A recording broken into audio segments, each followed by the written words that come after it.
Alam nyo ba guys kung ano ang pagkakaiba nitong ganitong klaseng comb at sa ganitong klaseng comb?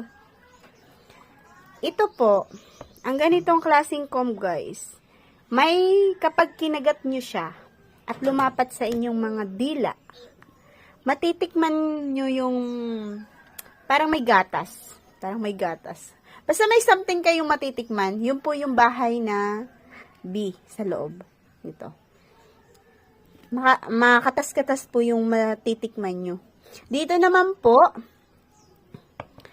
puro pulot naman po ang makikita nyo dyan sa loob. At ito pong bahay niya, kapag kumagat po kayo nito, habang ninunguya nyo siya, parang matigas po kasi yung ano niya, yung bahay.